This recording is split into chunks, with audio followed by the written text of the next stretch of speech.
এতিয়াও বিশ্বাস কৰিবলৈ টান আৰু যিদৰে অসমৰ ৰাইজ আৰু জুবিন দাৰ অনুৰাগীসকল ভাঙি পৰিছে, কান্দিছে, গান গাইছে, জয় জুবিন দা শ্লোগান দিছে। আমি মাত্ৰ অসমবাসী ৰাইজক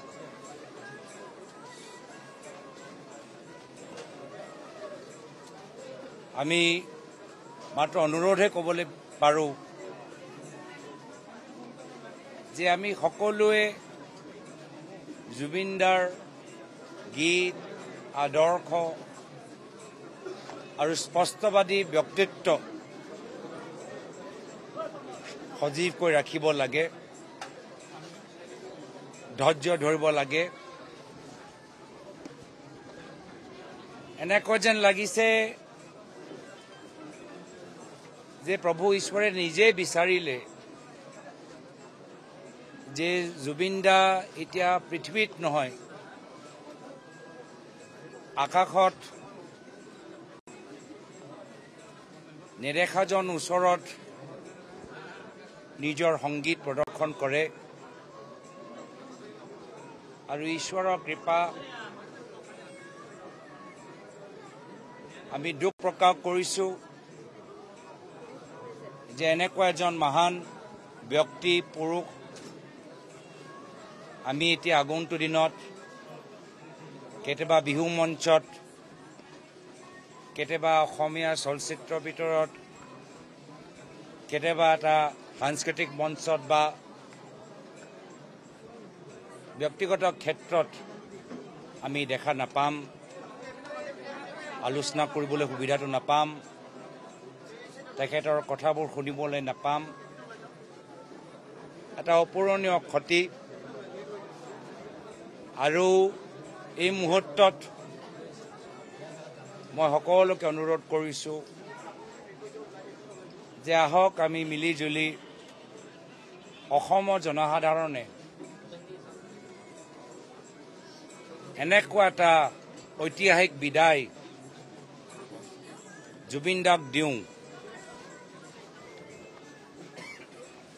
যাৰ পিছত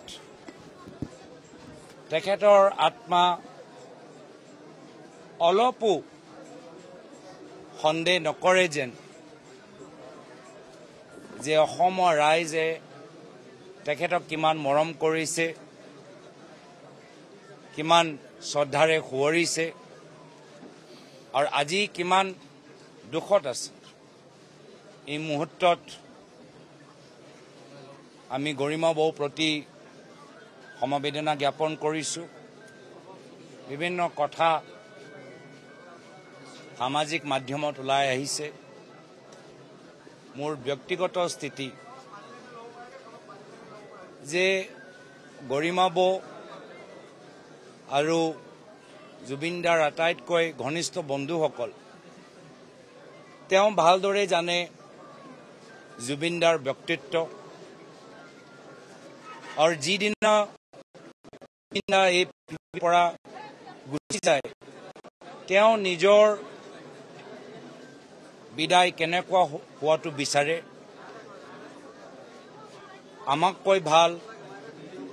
যোৰহাটবাসীতকৈ ফেন ক্লাবতকৈ বেছি সদস্যৰ বেছি ভালদৰে গৰিমা বৌ আৰু জুবিন দাৰ আটাইতকৈ ঘনিষ্ঠ বন্ধুসকল, পৰিয়ালৰ সদস্যসকল ভালদৰে জানে। আৰু সেইকাৰণে এই ক্ষেত্ৰত তেওঁলোকে পৰৱৰ্তী সময়ত যি সিদ্ধান্ত লয়, আমাৰ ফালৰ পৰা সম্পূৰ্ণ সমৰ্থন থাকিব। এই সময়ত আমি পৰিয়ালৰ ওপৰত কোনো ধৰণৰ আমি দাবী জনাবলৈ বিচৰা নাই। এই সময়ত আমি পৰিয়ালবৰ্গৰ লগত অনুৰাগীসকলৰ লগত এই দুখৰ সময়ত মাত্ৰ থিয় দিবলৈ বিচাৰিছোঁ আৰু আশা কৰোঁ যে পুনৰবাৰ অসমৰ ৰাইজ একগোট হৈ এনেকুৱা এটা ঐতিহাসিক বিদায় দিয়ে যি বিদায় ইয়াৰ পিছত আৰু কোনোৱে যে অনুভৱ কৰিব নোৱাৰিব প্ৰত্যেক দিনৰ বাবে ভৱিষ্যতলৈকে ঐতিহাসিক হৈ থাকিব স্মৰণীয় হৈ থাকিব মই পুনৰবাৰ কৈছোঁ যদিও যোৰহাটবাসী হিচাপে আমাৰ যোৰহাটবাসীৰ এটা বিশেষ আৱেগ থাকিবই আৱেগটো আমি বা ময়ো সন্মান কৰিছোঁ কিন্তু জুবিন দাৰ ব্ৰহ্মপুত্ৰ নদীৰ কাষত থাকি যথেষ্ট শান্তি লাভ কৰিছে আৰু আমি জুবিন দাক বিদায় দি আছোঁ আৰু জুবিন দা এগৰাকী ব্যতিক্ৰমী ব্যক্তি আছিল তেওঁ সুতৰ বিপৰীত গৈছিল স্পষ্টবাদী এজন মানুহ কি বিচাৰে ভালদৰে জানে কাকো কেয়াৰ কৰা নাছিল কাকো ভয় কৰা নাছিল কাৰো দবাবতো অহা নাছিল বিভিন্ন সময়ত বিহু মঞ্চত গৈ বিহু উদ্যোক্তাসকলক যি নিৰ্দেশ দিছিল এই নিৰ্দেশ তেখেতৰ আদৰ্শৰ লগত নিমিলা বাবে জুবিন দাই এটা স্বাধীন সিদ্ধান্ত লৈছে আমি ভাল পাওঁ বেয়া পাওঁ যিয়ে হওক সেইকাৰণে মোৰ কথাটো হ'ব যে জুবিন দা নিজকে কেনেকৈ বিদায় আমাৰ ফালৰ পৰা দিয়াটো বিচাৰিছিল আটাইতকৈ ভালদৰে অসমৰ শিল্পী সমাজ অনুৰাগীসকলতকৈ বেছি ভালদৰে গৰিমা বয়ে জানিব আৰু যি ইচ্ছা আছে যদি ব্ৰহ্মপুত্ৰ নদীৰ যদি উজনি অসম য'তে যি ইচ্ছা আছে মই আমাৰ ফালৰ পৰা সম্পূৰ্ণ সমৰ্থন পাব আৰু সেইটোৱে মই আশা কৰোঁ চৰকাৰৰ ফালৰ পৰা কি চৰকাৰৰ নিজৰ কিছু সিদ্ধান্ত থাকিব পাৰে কিন্তু একো হেঁচা নিদিয়াকৈ জুবিন দাৰ ব্যক্তিত্ব অনুসৰি গৰিমা শইকীয়া বৌৰ লগত আলোচনা কৰি এটা সিদ্ধান্ত লোৱাটো উচিত আমি যিমান গম পাইছোঁ যে ছিংগাপুৰত এটা পষ্টমৰ্টম ৰিপৰ্ট তাত বনাব পষ্টমৰ্টম ৰিপৰ্টত বহুত গুৰুত্বপূৰ্ণ কথা আমি গম পাম চৰকাৰে সেই সময়ত যিসকল জুবিন দাৰ লগত আছিল তেওঁলোককো প্ৰশ্ন সুধিব আমি সকলোৱে তথ্যবোৰ জানিবলৈ বিচাৰোঁ আৰু সেইকাৰণে গোটেইবোৰ তথ্য ময়ো নাজানো তথ্য ওলোৱাৰ পিছত আমি এটা সিদ্ধান্ত ল'ব পাৰিম মই পুনৰবাৰ কৈছোঁ যে আহক এই জুবিন দাক স্মৰণ কৰা সময়